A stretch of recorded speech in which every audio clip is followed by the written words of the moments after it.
Your cordless drill is sitting on the workbench right now. It is ready to drive screws or bore holes. But some clever marketer wants you to believe it can also save your basement from a flood. This little plastic attachment is the latest viral gadget making its way through the internet. It promises to turn a standard power tool into a high-flow water transfer system for just a few bucks. It sounds like a total game changer for anyone who needs to drain a fish tank. Maybe you need to move fuel without buying a heavy, expensive electric motor. You just snap it onto the chuck and pull the trigger. Then you let physics do the heavy lifting. At least, that is how the slick ads make it look. The reality on the ground is much more chaotic. Once you start digging into what actual users are experiencing, the dream of a cheap, reliable pump starts to fall apart fast. People are finding out the hard way that these gadgets are essentially a lottery ticket for your plumbing needs. One unit might work for 5 minutes. The next one might straight up refuse to pull a single drop of water. This happens even after you spend half an hour priming the lines.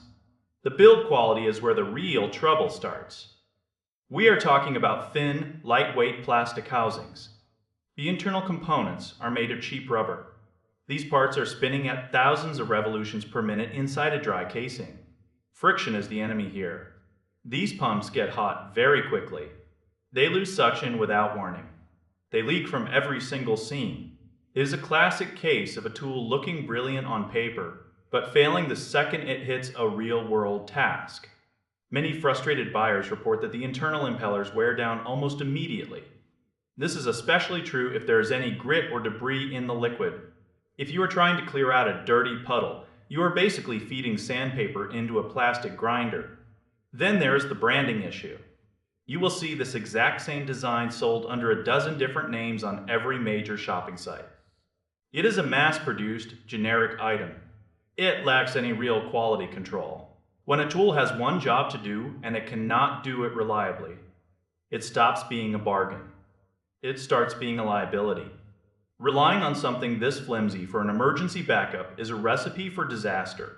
It might be fine for a one-time project where you have zero stakes, but as a dependable part of your toolkit, it falls short. It is less of a professional utility.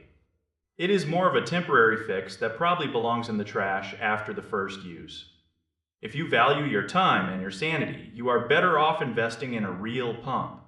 You need something that was actually built to handle the pressure. This viral gadget is a perfect example of why the cheapest option usually ends up costing you the most in the long run. Consider the stress of a leaking pipe or an overflowing container. You reach for your trusty drill and click this plastic piece into place. Then you get nothing. No water moves. The motor of your expensive drill starts to strain against the resistance. You realize you just gambled your afternoon on a $10 piece of plastic. It was never meant to last. The marketing creates a false sense of security. It makes you feel prepared for a situation that actually requires industrial-grade equipment. These companies rely on the fact that most people will only use it once. By the time it breaks, you have already moved on. They have already taken your money. It is a cycle of low-cost sales that prioritizes viral potential over actual mechanical integrity. If you are moving clean water across a flat surface for a hobby, maybe you get lucky. But for anything that matters, this gadget is a complete waste of your resources. Your workshop deserves better than a collection of rebranded junk.